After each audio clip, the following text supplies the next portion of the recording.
Saudara-saudara, teman-teman semuanya, sebagaimana yang diketahui oleh semuanya, judul yang kita angkat di malam hari yang mulia ini adalah tegar di atas sunnah Rasul sallallahu alaihi wasallam.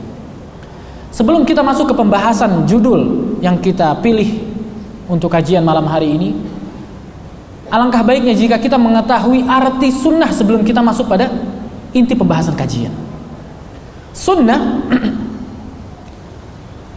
dalam arti bahasa, dalam bahasa Arab, sunnah memiliki banyak arti. Sunnah dalam bahasa Arab memiliki banyak arti. Di antara artinya adalah as-sirah, perjalanan. Bisa berarti juga as-surah, gambaran. Bisa juga berarti tariqah, cara, jalan. Bisa juga artinya amalan yang diamalkan dengan tujuan untuk ditiru. Ini juga bisa masuk dalam makna sunnah. Makanya Rasulullah sallallahu alaihi wasallam pernah mengatakan dalam hadis yang terkenal, "Man sanna fil islami sunnatan hasanah," barang siapa yang beramal sunnah yang hasanah, sunnah yang baik. Karena memang sunnah itu secara bahasa ada yang baik dan ada yang buruk. Orang yang mengamalkan sunnah yang baik, sunnahnya Rasulullah sallallahu alaihi wasallam, dia mendapatkan pahala dan mendapatkan pahala orang yang meniru dia. Dan orang yang beramal sunnah yang sayyi'ah, sunnah yang buruk, ini dia akan mendapatkan dosa dan akan mendapatkan dosa orang-orang yang mengamalkan karena meniru dia. Ini artinya sunnah secara bahasa, artinya sunnah yang berarti amalan yang diamalkan untuk ditiru orang. Adapun sunnah dari sisi makna istilah, maka para ulama pun berbeda-beda dalam mendefinisikan makna sunnah. Banyak ulama menafsirkan makna sunnah sesuai dengan definisi ilmu tertentu. Ulama hadis misalnya, ketika menafsirkan makna sunnah, mereka mengatakan bahwa sunnah adalah segala sesuatu yang disandarkan kepada Rasul sallallahu alaihi wasallam dari perkataan, perbuatan, dan ketentuan-ketentuan yang telah Rasul sallallahu alaihi wasallam tentukan.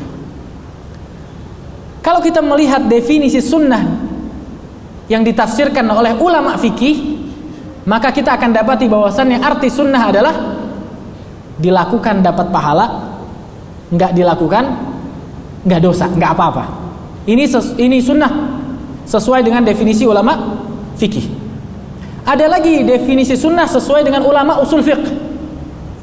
Adapun definisi ulama usul fiqh, sunnah adalah dalil-dalil dari Rasul sallallahu alaihi wasallam yang berkaitan nantinya dengan hukum-hukum syar'i. Tapi sunnah yang kita akan bahas di malam hari yang mulia ini bukan sunnah secara ilmu hadis, bukan sunnah secara definisi ilmu fikih, bukan sunnah sesuai definisi ulama usul fiqh. Tapi sunnah yang akan kita angkat maknanya pada malam hari yang mulia ini adalah sunnah yang diartikan oleh banyak para ulama yang artinya adalah al-hadyul 'am, petunjuk yang umum. Segala sesuatu yang datang dari Rasul sallallahu alaihi wasallam, ini sunnah. Sunnah adalah segala sesuatu yang datang dari Rasul sallallahu alaihi wasallam. Artinya apa? Artinya sunnah yang akan kita bahas itu adalah Islam itu sendiri.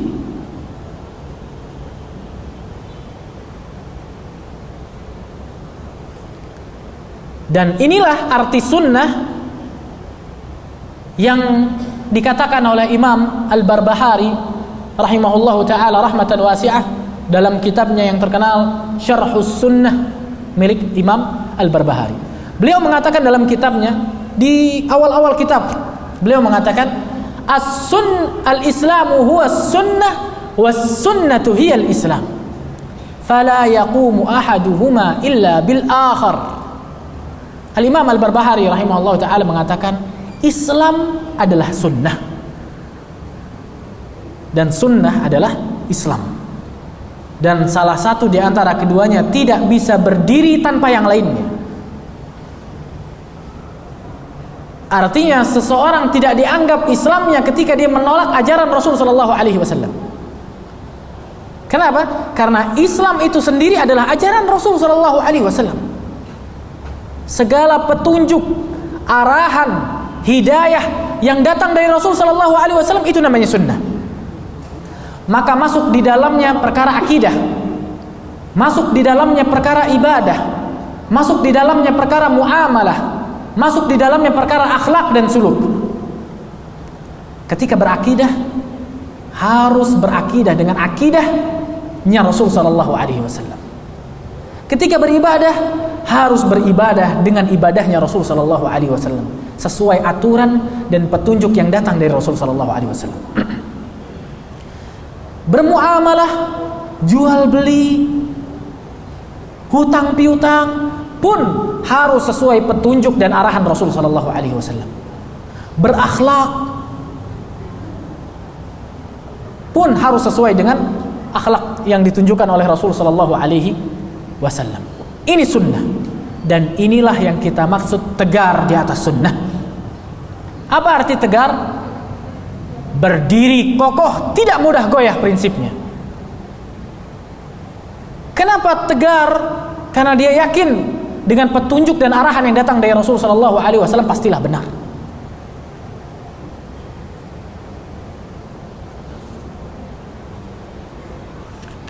Dan maksud dari judul kita malam hari ini, yaitu tegar di atas sunnah, adalah hendaknya kita menjadikan kehidupan kita sehari-hari sesuai dengan petunjuk dan arahan dari Rasul sallallahu alaihi wasallam, dan bertahan di atas keadaan tersebut sampai kita bertemu sama Allah Subhanahu wa taala. Artinya sampai kita meninggal. Terus kita tegar di atas sunnah dan ajaran Rasul sallallahu alaihi wasallam sampai kita bertemu sama Allah Subhanahu wa taala, sampai nyawa kita diambil sama Allah Subhanahu wa taala. Harus tegar. Kenapa tegar? Karena memang fitnah yang datang kepada orang yang berpegang kepada sunnah ajaran Rasul sallallahu alaihi wasallam ini, fitnahnya sangat besar. Kita sebagai seorang muslim yang berpegang kepada sunnah Rasul sallallahu alaihi wasallam akan diterpa dengan badai fitnah yang besar. Makanya perlu ketegaran di sana.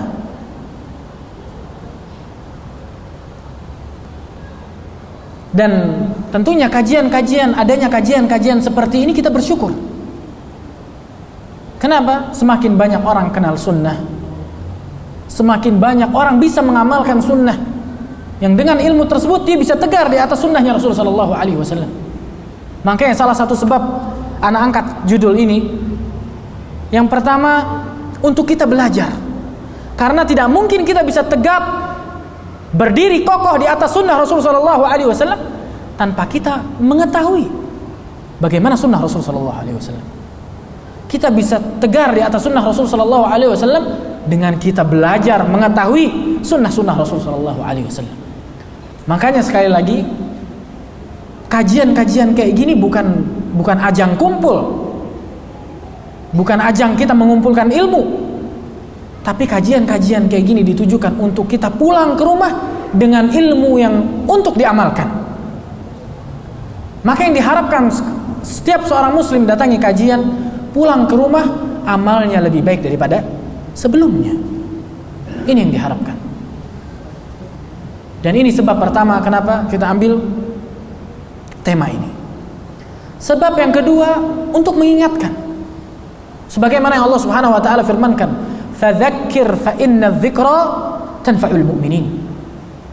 Dan ingatkanlah, kata Allah, karena mengingatkan itu bermanfaat bagi kaum mukminin.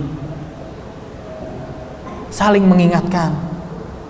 Kita udah tahu, mungkin sebagian besar dari kita sudah sering datang ke kajian yang memang membahas tentang sunnah. Tapi dengan diulangnya tema yang sama, di sini kita saling mengingatkan untuk bisa terus kokoh, bangga diri, bersyukur sama Allah Subhanahu wa taala, gembira berada di atas sunnah Rasul sallallahu alaihi wasallam. Bahkan Rasul sallallahu alaihi wasallam pernah bersabda dalam hadis yang sahih.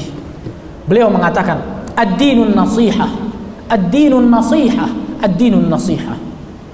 Agama ini nasihat, kata Rasul sallallahu alaihi wasallam. Agama ini nasihat, agama ini nasihat.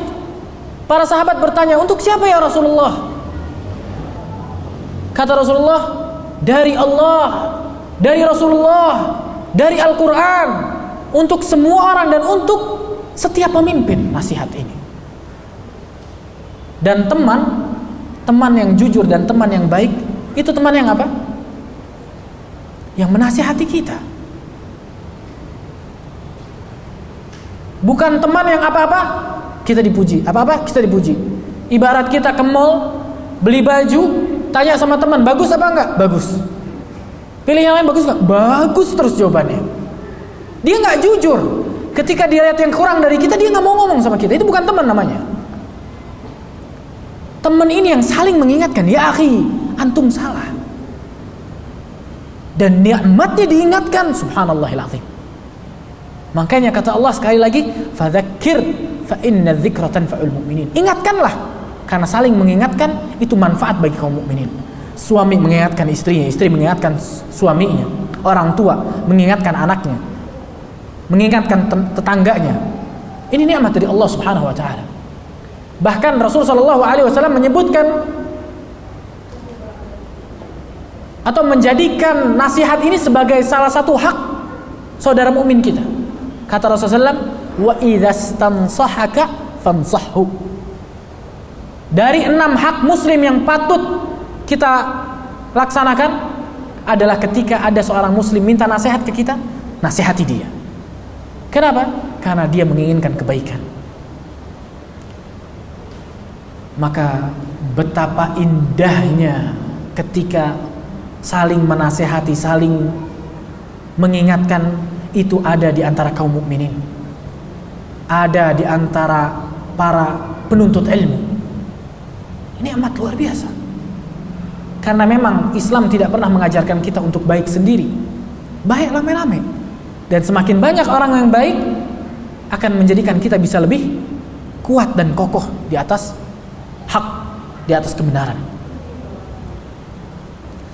Dan juga pentingnya kajian-kajian dengan tema seperti ini adalah untuk menguatkan hati.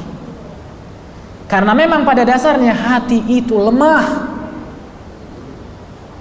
Berkata Al-Imam Ibnul Qayyim rahimahullahu ta'ala, al-qulubu dha'ifah, kata beliau, wasyubuhatu khattafah. Hati ini lemah, sedangkan syubhat menyambar. Hati ini butuh kekuatan untuk tegak di atas kebenaran. Hati kita lemah. Jiwa kita selalu membisikkan kepada keburukan. Sebagaimana Allah Subhanahu wa taala firmankan di surat Yusuf, "Innan nafsa la'ammaratun bisu." Jiwa itu selalu membisikkan kepada keburukan. Hawa nafsu minta untuk dikenyangkan. Di sini kita perlu tegar. Hati lemah. Jiwa mengajak kepada keburukan. Dan syaitan terus mengajak dan membisikkan manusia kepada keburukan. Kita benar-benar berada di atas banyak fitnah. Udah mah hati kita lemah, maka penting bagi kita untuk sering-sering lihat hati kita. Dikatakan oleh seorang penyair, "Ya khadimal jismi kam tas'a li khidmatih, atadlubu ar-ribha mimma fihi al-khusran, aqbil 'ala an-nafsi wastakmil fadailaha, fa anta bin-nafsi la bil-jismi insan." Penyair ini bingung ketika melihat orang yang terus memperhatikan badannya, keelokan, kecantikan, ketampanan badannya. Dia bilang, "Ya khadimal jismi kam tas'a li khidmatih." Wahai orang yang menjadi budak badannya sendiri, sampai kapan kau akan terus lelah-lelah mengurusi badanmu? Atatlubur ribha mimma fihi al-khusranu. Apakah engkau mencari keuntungan dari kerugian? Aqbil 'ala an-nafsi wastakmil fadailaha. Lihatlah hatimu, perbaiki dan sempurnakanlah hatimu. Karena engkau dinamakan manusia karena memiliki hati, bukan karena memiliki jasad. Kita dinamakan manusia bukan cuma karena punya badan. Kita dinamakan manusia gara-gara kita punya hati. Maka penting bagi kita untuk sering-sering lihat hati kita, untuk terus diperbaiki hati kita. Dan sekali lagi, fitnah yang datang kepada kita ini luar biasa. Fitnah di sini maksudnya adalah godaan. Fitnah syahwat dan fitnah syubhat. Godaan syahwat dan godaan syubhat. Syubhat adalah kerancuan pemikiran. Syahwat adalah hawa nafsu. Zaman dahulu orang mendatangi fitnah untuk mengamalkan fitnah tersebut. Di zaman sekarang fitnah datang kepada kita, masuk ke kantong kita masing-masing, di rumah kita, masuk merobos ke kamar kita. Fitnah di zaman sekarang.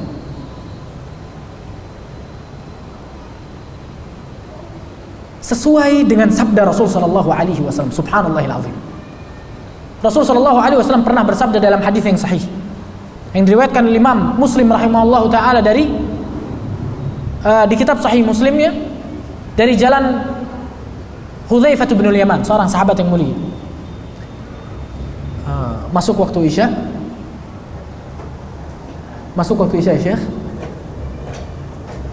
Kita lanjut insyaallah setelah azan dikumandangkan. Barakallahu fikum.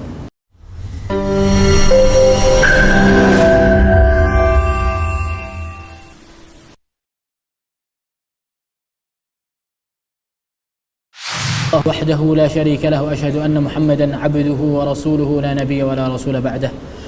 Ikhwani fi din, a'azzani Allah wa iyyakum. Saudara-saudaraku yang semoga dimuliakan oleh Allah Subhanahu wa taala. Setelah kita mendengarkan tentang pentingnya kita tegap, kokoh, tegar di atas sunnah Rasul sallallahu alaihi wasallam, maka penting bagi kita untuk terus berusaha memakmurkan hati dan diri kita dengan sunnah. Memakmurkan kehidupan kita, kehidupan sehari-hari kita dengan sunnah Rasul sallallahu alaihi wasallam. Dari mulai tidur sampai bangun, atau dari mulai bangun sampai tidur. Akhwani fi din, a'azzani Allah wa iyyakum. Setelah kita mengetahui bahwasannya hati kita lemah, sedangkan syubhat, syahwat menyambar, ini sesuai dengan hadis Rasul sallallahu alaihi wasallam yang beliau sabdakan dalam hadis yang sahih yang diriwayatkan oleh Imam Muslim rahimahullahu taala dari jalan Hudzaifah bin Yaman, bahwasannya Rasul sallallahu alaihi wasallam pernah bersabda, "Tu'radul fitanu 'alal qulubi kal hasiri 'udan 'udan."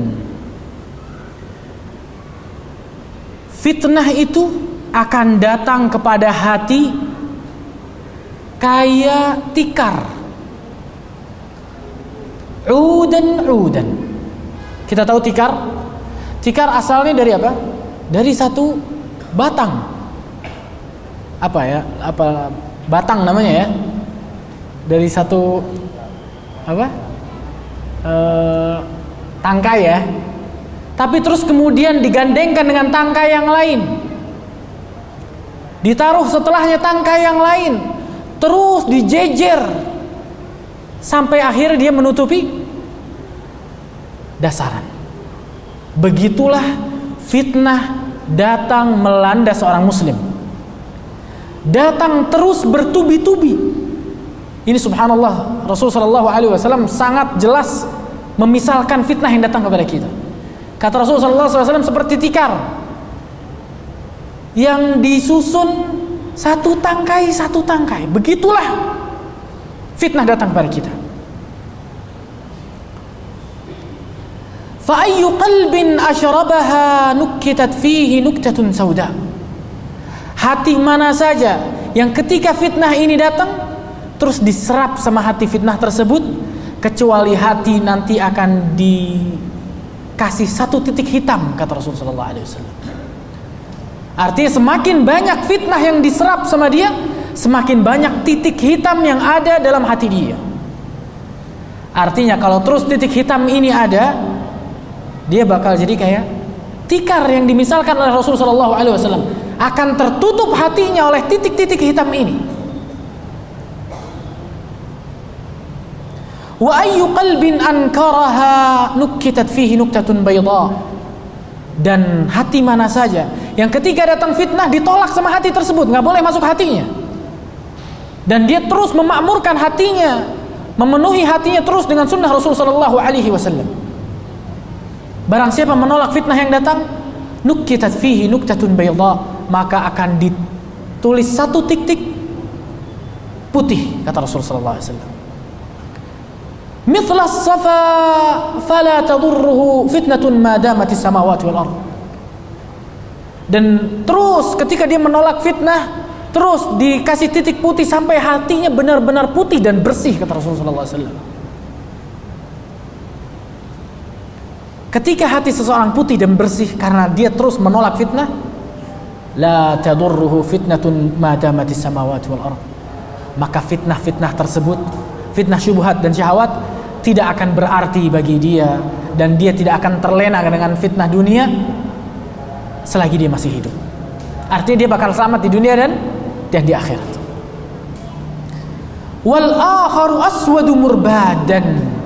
Dan hati yang terus menyerap fitnah kayak spons, busa, terus fitnah diserap sama dia. Fitnah syubhat, fitnah syahwat, segala sesuatu yang bertentangan dengan sunnah Rasulullah SAW ditelan sama dia. Amalnya dia bukan amalan yang pernah diamalkan oleh Rasulullah SAW. Keyakinan dia bukan keyakinannya Rasulullah SAW. Dia kenyangkan hawa nafsunya walaupun harus menerobos batasan syar'i yang telah Allah Subhanahu wa taala tetapkan. Maka hati-hati yang seperti ini, apa kata Rasulullah SAW?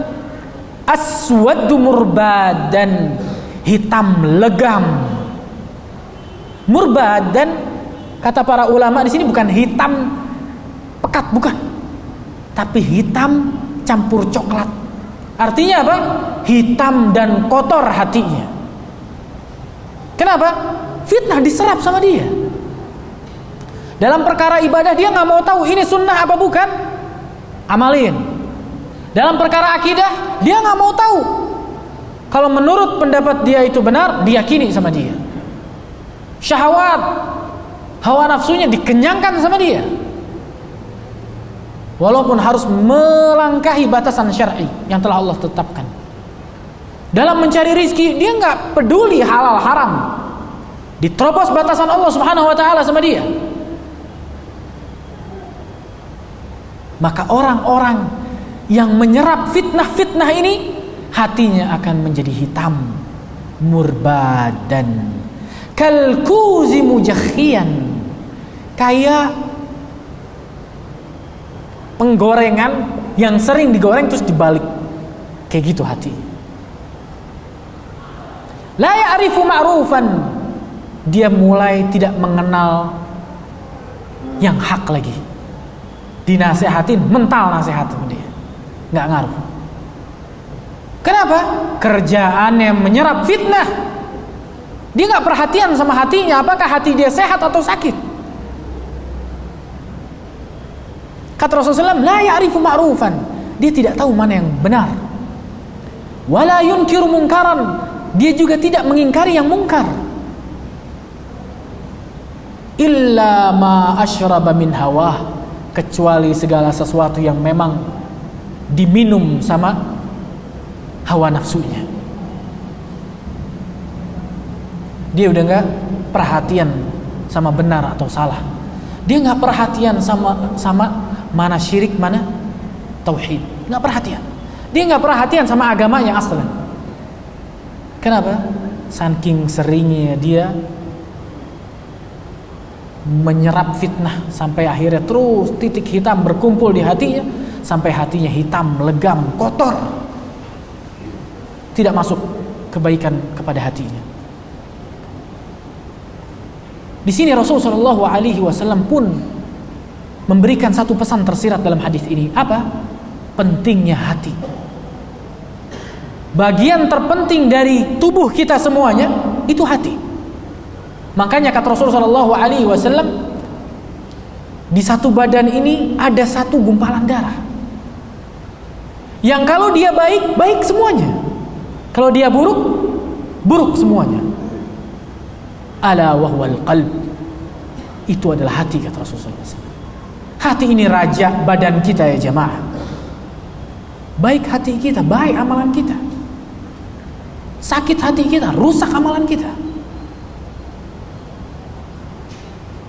Ini pentingnya hati. Makanya takwa pun di hati asalnya, yang kemudian dibuktikan secara amalan zahir.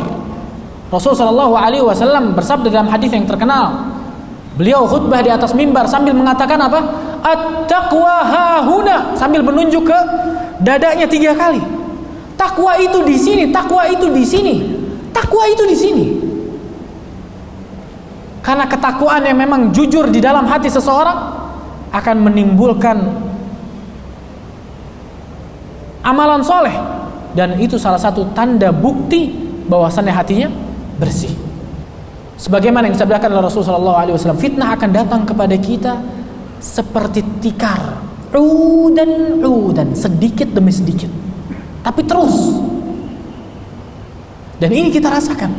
Semakin kita pegang sunnah Rasulullah SAW, semakin dicibir kita.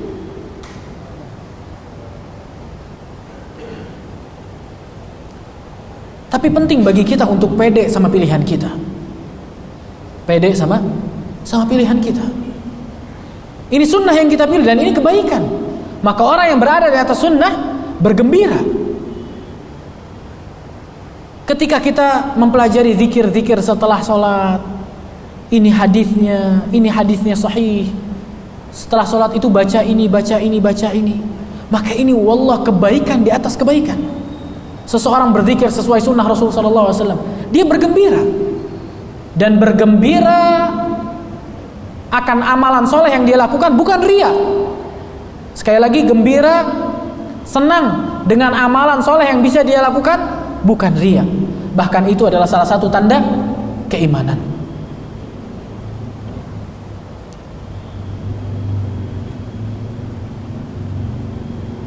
Sunnah Rasulullah SAW menjadikan kita beramal dengan tenang dan berpegang kepada sunnah. Ini perintah Allah Subhanahu wa ta'ala. Allah Subhanahu wa ta'ala berfirman dalam Al-Quran Al-Karim, wa ma atakumur rasulu fakhudhuhu wa ma nahakum anhu fantahu. Allah Subhanahu wa ta'ala berfirman, apa yang diberikan oleh Rasul sallallahu alaihi wasallam ambillah, dan apa yang diberikan dan apa yang dilarang oleh Allah, oleh Rasul sallallahu alaihi wasallam, maka tinggalkanlah. Selain sunnah memiliki keutamaan yang besar, berpegang kepada sunnah, tegar hidup di atas sunnah pun termasuk perintah Allah Subhanahu wa ta'ala. Allah Subhanahu wa ta'ala mensifati sifat-sifat orang yang beriman di surat Al-Ahzab. Apa kata Allah? Wa ma kana lil mu'minin wala mu'minatin idza qada Allahu wa rasuluhu amran ay yakuna lahumul khiyaratu min amrihim wa man ya'sillaha wa rasulahu faqad dhalla dhalalan mubina. Sifat orang mukmin adalah ketika dikasih perintah sama Allah, maka orang mukmin tidak melihat pilihan di sana kecuali taat sama Allah Subhanahu wa taala dan taat kepada Rasul sallallahu alaihi wasallam. Ini sikap seorang mukmin. Dia tidak melihat pilihan yang lain kecuali taat sama Allah dan taat kepada Rasul sallallahu alaihi wasallam. Dan kata Allah di akhir ayatnya apa? Wa man ya'sillaha wa rasulahu faqad dhalla dhalalan mubina. Dan barang siapa yang bermaksiat kepada Allah dan bermaksiat kepada Rasulullah, maka dia telah menyimpang, telah sesat dengan kesesatan yang nyata. Makanya kata para ulama, dalam ayat ini Allah Subhanahu wa taala menjelaskan bahwasannya orang-orang yang tidak beragama di atas sunnah Rasul sallallahu alaihi wasallam bisa menyimpang dari jalan kebenaran.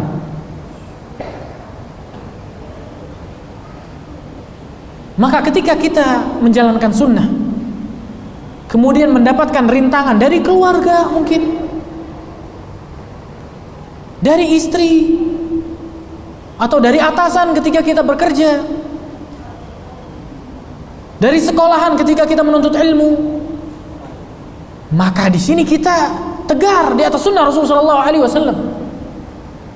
nggak boleh goyah. Dan ini yang dilakukan oleh para sahabat Rasulullah SAW. Kita ingat kisah Abu Yahya, yang ketika beliau, salah seorang sahabat Abu Yahya, beliau ingin masuk Islam. Beliau mengumumkan keislaman beliau di Mekah, dan beliau ingin pergi hijrah ke Madinah. Kata orang kafir Quraisy, "Wahai Abu Yahya, engkau datang ke Mekah dalam keadaan miskin. Sekarang dengan kekayaan yang kau dapatkan ini, kau akan masuk Islam terus hijrah ke Madinah dengan hartamu? Kalau mau masuk Islam sama hijrah, nggak usah bawa harta." Apa yang dikatakan oleh Abu Yahya? Abu Yahya mengatakan kepada orang-orang kafir Quraisy, "Apakah jika aku meninggalkan hartaku, kalian membiarkan aku hijrah ke Madinah?" Kata orang kafir Quraisy, "Iya, asalkan semuanya hartanya." Rintangan ya jamaah. Apa yang dilakukan Abu Yahya? Ditinggalkan hartanya semuanya, dia pergi hijrah ke Madinah kepada Rasulullah SAW. Begitu sampai ke Rasulullah SAW, ternyata kabar kisah tersebut telah sampai kepada Rasulullah SAW lewat malaikat Jibril. Abu Yahya baru datang dari Mekah menemui Rasulullah SAW. Apa yang dikatakan Rasulullah SAW? "Rabihal bai' Aba Yahya, rabihal bai'." Telah beruntung perdaganganmu wahai Abu Yahya, beruntung perdaganganmu. Abu Yahya beruntung dengan surga dari Allah Subhanahu wa taala. Artinya ini pun pernah dilakukan oleh para sahabat. Mereka tegar di atas sunnah ketika memang mereka diterjang dengan gelombang-gelombang fitnah. Dan itu pasti. Dan itu pasti. Kita hadapi fitnah tersebut dengan hikmah. Jangan sampai fitnah tersebut masuk ke dalam hati kita.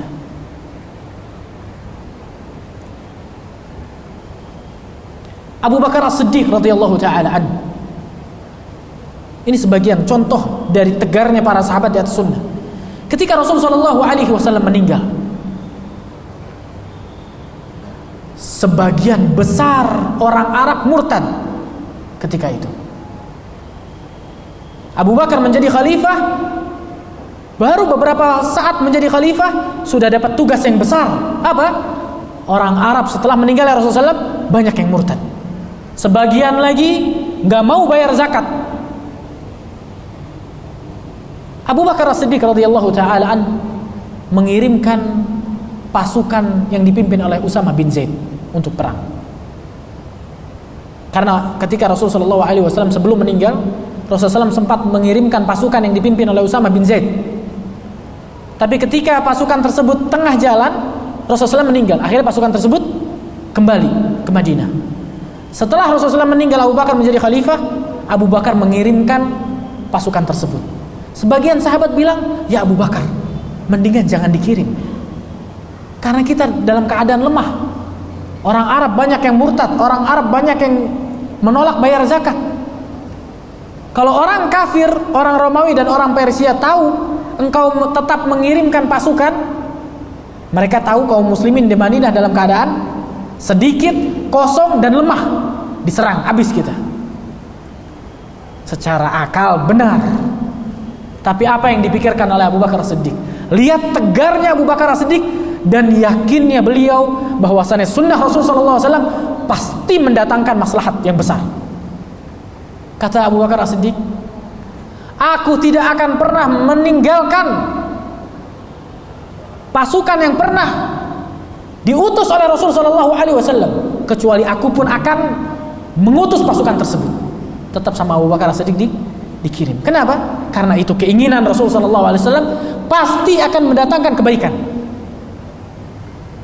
Dan ini ketegaran-ketegaran yang memang muncul ketika adanya terjangan fitnah. Dikirimkan sama Abu Bakar As-Siddiq. Dan ternyata subhanallahil azim, justru yang dipikirkan orang kafir Romawi dan Persia apa? Subhanallah, dalam keadaan genting kaum muslimin masih bisa ngirimin pasukan. Oh, berarti masih kuat ini. Dan pasukan yang dikirim kembali dengan kemenangan yang besar tanpa meninggal satu orang sahabat pun.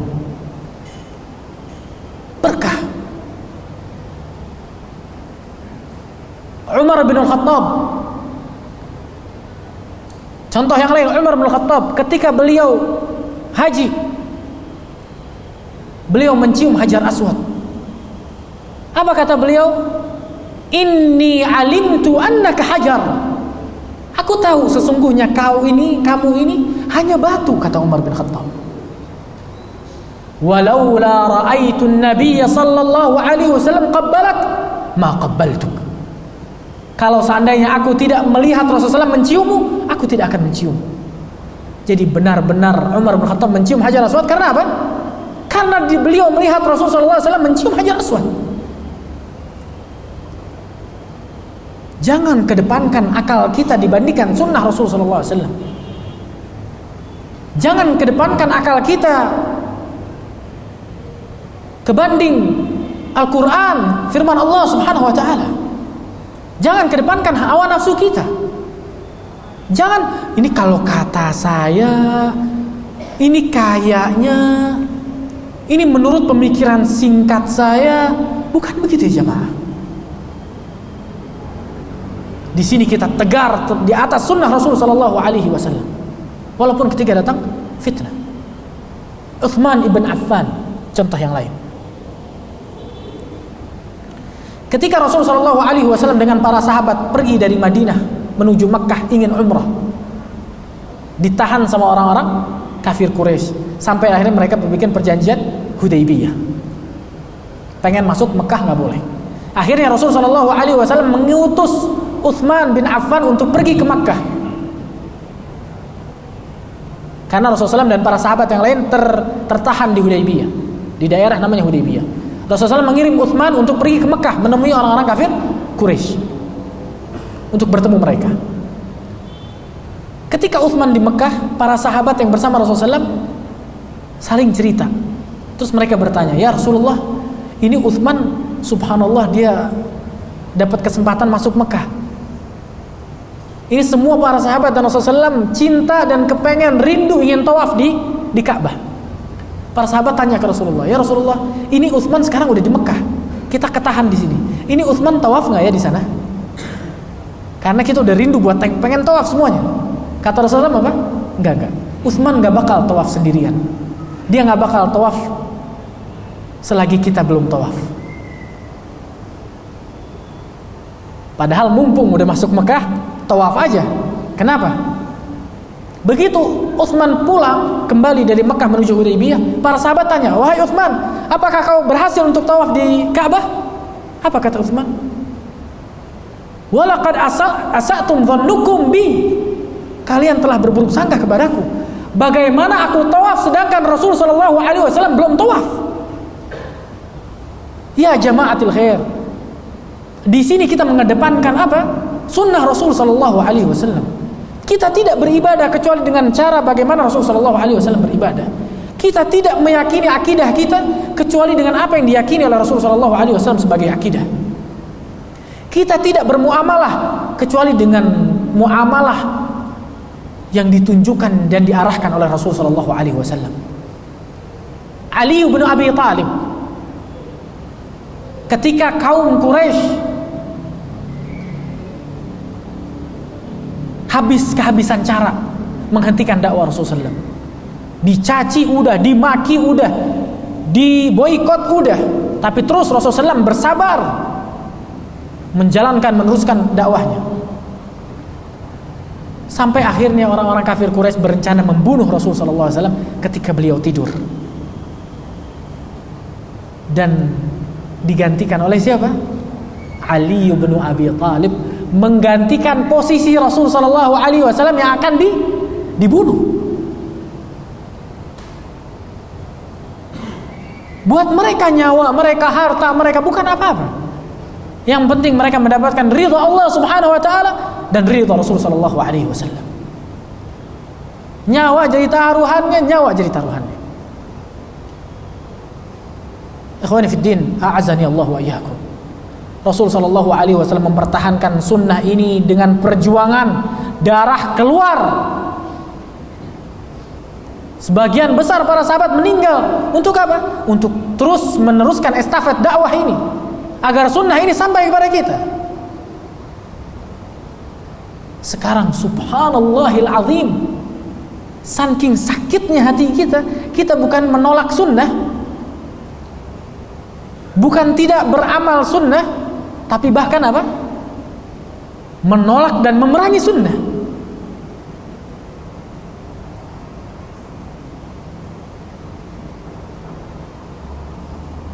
Padahal Allah Subhanahu wa taala menjanjikan kemenangan yang besar. Kata Allah Subhanahu wa taala dalam surat Al-Ahzab, dalam ayat yang sering kita baca ke dalam kajian kita. Apa kata Allah? Ya ayyuhalladzina amanu taqullaha wa qulu qawlan sadida yuslih lakum a'malakum wa yaghfir lakum dhunubakum wa may yuti'illaha wa rasulahu faqad faza fawzan 'azima. Barang siapa yang taat sama Allah dan Rasulnya, maka dia telah menang dengan kemenangan yang nyata. Dalam ayat yang lain Allah Subhanahu wa taala mengatakan, "Wala tuqaddimu baina yadayillahi wa rasulih." Janganlah kalian mendahulukan Allah dan Rasulnya. Asy-Syaikh Abdurrahman bin Nasir As-Sa'di menafsirkan ayat ini dalam kitab tafsirnya Taisir Karim Ar-Rahman fi tafsir Kalamil Mannan. Beliau mengatakan maksud dari jangan mendahului Allah dan Rasulnya adalah jangan mengatakan kata-kata yang tidak pernah dikatakan oleh Allah dan Rasulnya. Jangan beramal dengan amalan yang tidak Allah perintahkan dan tidak diperintahkan oleh Rasul sallallahu alaihi wasallam. Sehingga kita tidak mendahului perintah Allah Subhanahu wa taala dan Rasul sallallahu alaihi wasallam. Dan orang yang menyelisihi sunnah, yang memilih jalan lain selain jalan sunnah, maka Allah Subhanahu wa taala memberi ancaman mereka. Apa? Allah akan menjadikan mereka menyimpang sebagaimana mereka menyimpangkan diri-diri mereka. Sebagaimana Allah Subhanahu wa taala firmankan, "Wa may ya'sillaha wa rasulahu faqad dhalla dhalalan mubina." Barang siapa yang bermaksiat kepada Allah dan Rasulnya, maka dia akan menyimpang dengan penyimpangan yang nyata. Semoga Allah Subhanahu wa taala menjadikan kita hamba-hambanya yang senantiasa tegar menghadapi fitnah untuk terus berada di atas sunnah Rasul sallallahu alaihi wasallam. Dan semoga Allah Subhanahu wa taala menjadikan kita umat Rasul sallallahu alaihi wasallam yang ketika berjumpa dengan Rasul sallallahu alaihi wasallam di hari kiamat menjadi umat yang dibanggakan oleh Rasul sallallahu alaihi wasallam sebagai umat yang baik yang mengikuti jejak beliau sallallahu alaihi wasallam.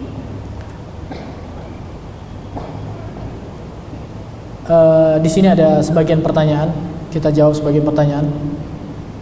Bismillah, Ustadz, ibu ana belum mengenal sunnah. Beliau meminta pinjaman uang ke ana untuk biaya tahlil kakek. Apa yang harus saya lakukan? Apa yang harus saya lakukan? Ikhwani fid din, azani Allah wa iyyakum. Sebelumnya bersyukur kita masih memiliki kedua orang tua, apalagi khususnya ibu, karena banyak kebaikan yang kita bisa dapat dari ketaatan kepada orang tua kita, lebih-lebih ibu. Keluarga yang belum mengenal sunnah, ibukah, bapak, saudara, ini salah satu ladang dakwah kita. Dan tentunya kita diminta di sini untuk apa? Untuk mengenalkan sunnah kepada mereka dengan cara yang baik. Ana ingat salah satu nasihat Syekh Sulaiman bin Salimullah Ar-Ruhaili hafizahullah ta'ala. Beliau mengatakan, beliau mempermisalkan agama ini seperti kurma. Kata beliau, "Fala taj'alit tamrata kal jamrah." Jangan jadikan kurma ini seperti bara api. Agama ini sebenarnya indah. Sampaikan keindahan ini kepada orang lain, biar orang lain merasakan keindahan ini. Sampaikan pula dengan baik. Jangan sampai orang mengira kurma yang kita bawa ini bara api. Kenapa? Karena salahnya cara kita bawa.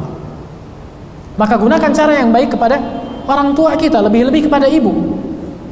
Dan bersabar serta terus meminta doa kepada Allah Subhanahu wa taala akan memberikan mereka hidayah.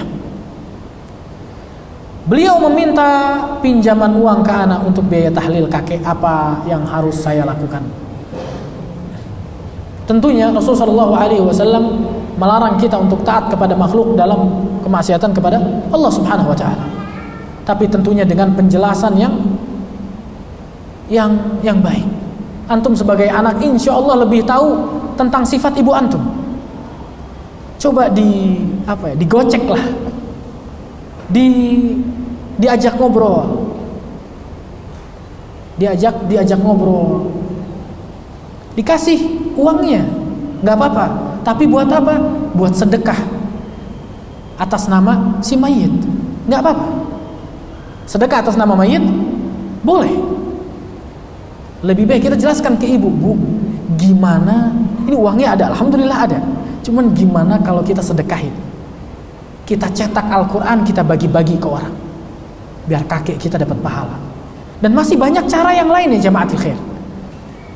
Memang harus banyak cari cara ya, harus banyak cari cara. Intinya apa? Intinya terus bersemangat menjadikan keluarga kita mengenal sunnah. Menutup kajian ini sedikit Anda ceritakan tentang kisah salah seorang anak Rasulullah SAW yang bernama Zainab. Ini sebenarnya kisah cinta antara Zainab dengan suaminya Abul As. Rasulullah SAW punya menantu 3. Siapa aja menantu Rasulullah? Ali bin Abi Thalib, Uthman bin Affan, menikah dengan 2 anak Rasulullah. Yang ketiga, mantu yang ketiga Abul As namanya. Dia adalah menantu Rasulullah yang menikah dengan Zainab. Beliau menikah dengan Zainab sebelum datangnya Islam, sebelum Rasulullah SAW diutus sebagai Nabi dan Rasul. Ketika beliau telah menikah dengan Zainab, beliau pergi melakukan safar yang jauh. Ketika Abul As, suaminya Zainab, pergi melakukan safar, Rasulullah SAW diutus jadi Nabi. Ketika Abul As datang pulang, kaget dia. Ini kok ada agama baru di Mekah. Lebih dari itu, dia mendapati istrinya apa? Sudah Islam. Dia berkata kepada Zainab, ya Zainab, kenapa nggak ngomong dulu baru masuk Islam? Dianggap lancang oleh Abul As karena masuk Islam sebelum mendapatkan izin dari Abul As. Kata Zainab, wahai Abul As, wahai suamiku, bapakku adalah orang yang terpercaya lagi amanat, telah datang kepada beliau agama yang hak, maka aku pun beriman kepadanya. Kata Abul As, amma ana fala uslim, aku nggak mau masuk Islam, kata Abul As. Sampai datang waktu hijrah, Rasulullah SAW diperintahkan sama kaum muslimin untuk hijrah ke Madinah. Zainab minta izin sama Rasulullah, ya Rasulullah, izinkan aku untuk tetap berada di Mekah, tinggal bersama Abul As. Karena saat itu belum turun syariat apa? Kalau suami kafir istri muslimah harus pisah, syariat ini belum ada. Maka Zainab pun diizinkan oleh Rasulullah SAW untuk tinggal di Mekah bersama Abul As. Kenapa? Karena Zainab berharap suatu hari Abul As mendapatkan hidayah dan masuk Islam. Selama Zainab tinggal bersama Abul As di Mekah, orang-orang kafir Quraisy berusaha memisahkan antara Zainab dan Abul As. Tapi ternyata Abul As cinta sama Zainab karena memang Zainab istrinya salihah. Zainab pun ingin tinggal bersama Abul As, mengharap suaminya mendapatkan hidayah. Sampai akhirnya datang waktunya perang Badar, perang pertama dalam Islam. Zainab pun bingung. Bapaknya di kubu kaum muslimin, suaminya di kubu kaum kafir. Kalau bapaknya meninggal sedih dia. Kalau suaminya meninggal yatim anaknya. Karena Zainab dari Abul As dikaruniai dua orang anak, satu laki satu perempuan. Dia berdoa, ya Allah, jangan jadikan bapakku meninggal dan jangan jadikan anak-anakku yatim tanpa bapak. Ketika perang Badar berkecamuk, orang Mekah pulang ke Mekah. Zainab bertanya, bagaimana dengan peperangan? Bagaimana dengan bapakku? Kata orang Mekah, kaum muslimin menang, bapakmu menang. Zainab langsung keluar rumah sujud syukur kepada Allah Subhanahu wa taala akan kemenangan kaum muslimin. Kemudian beliau pun bertanya, bagaimana keadaan suamiku? Karena Zainab tidak melihat suaminya datang dengan orang-orang lain. Dikatakan kepada Zainab, wahai Zainab, suamimu hidup, tapi dia ditawan. Akhirnya orang-orang Mekah mengumpulkan harta untuk apa? Untuk menebus tawanan-tawanan mereka yang ada di Madinah. Zainab bingung ingin menebus Abul As dengan harta apa? Nggak punya harta. Akhirnya Zainab teringat dengan kalung yang dimiliki oleh Zainab. Zainab lepas kalungnya, dikirim ke Madinah untuk menebus Abul As. Ketika datang harta-harta tebusan tersebut kepada kaum muslimin, yang akhirnya datang kepada Rasul sallallahu alaihi wasallam. Rasul sallallahu alaihi wasallam melihat harta-harta tersebut. Ketika melihat kalung tersebut, kaget Rasulullah SAW. Diambil kalung tersebut, dilihat, sampai diriwayatkan dalam sebagian hadis, menangis Rasul sallallahu alaihi wasallam karena ternyata kalung tersebut milik siapa? Milik Khadijah, kekasih istri tercinta Rasul sallallahu alaihi wasallam. Ketika melihat kalung tersebut, Rasulullah SAW bertanya, "Liman hadhil qiladah?" Milik siapa kalung ini? Untuk tebusan siapa? Para sahabat mengatakan, "Ini tebusan Abul As, wahai Rasulullah." Akhirnya Rasulullah SAW melihat akhlaknya, datang ke para sahabat, minta izin. Apa pendapat kalian jika kita kembalikan kalung ini dan kita bebaskan Abul As? Jika kalian mau, alhamdulillah.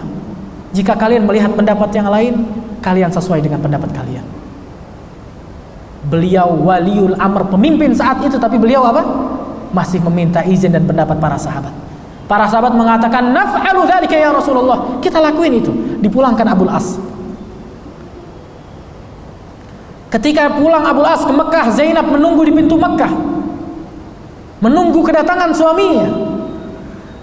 Ketika Abul As datang, ditanya, "Wahai Abul As, aslam? Apakah kamu sudah Islam?"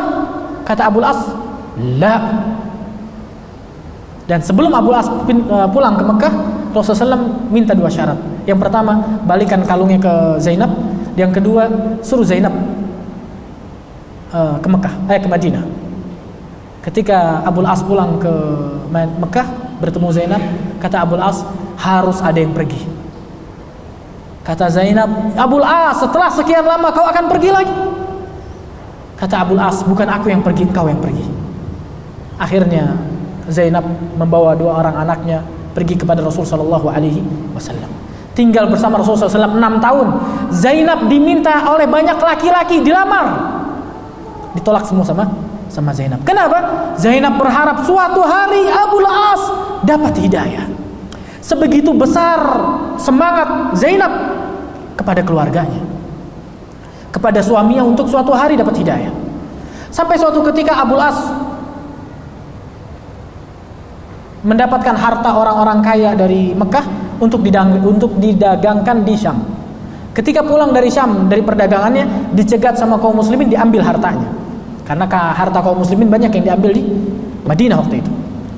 Tapi Abul As sempat kabur, nggak kena sama kaum muslimin. Tapi Abul As pengen balik ke Mekah, dia pikir harta orang-orang Mekah diambil kaum muslimin. Kalau anak balik tanpa harta, wah habis.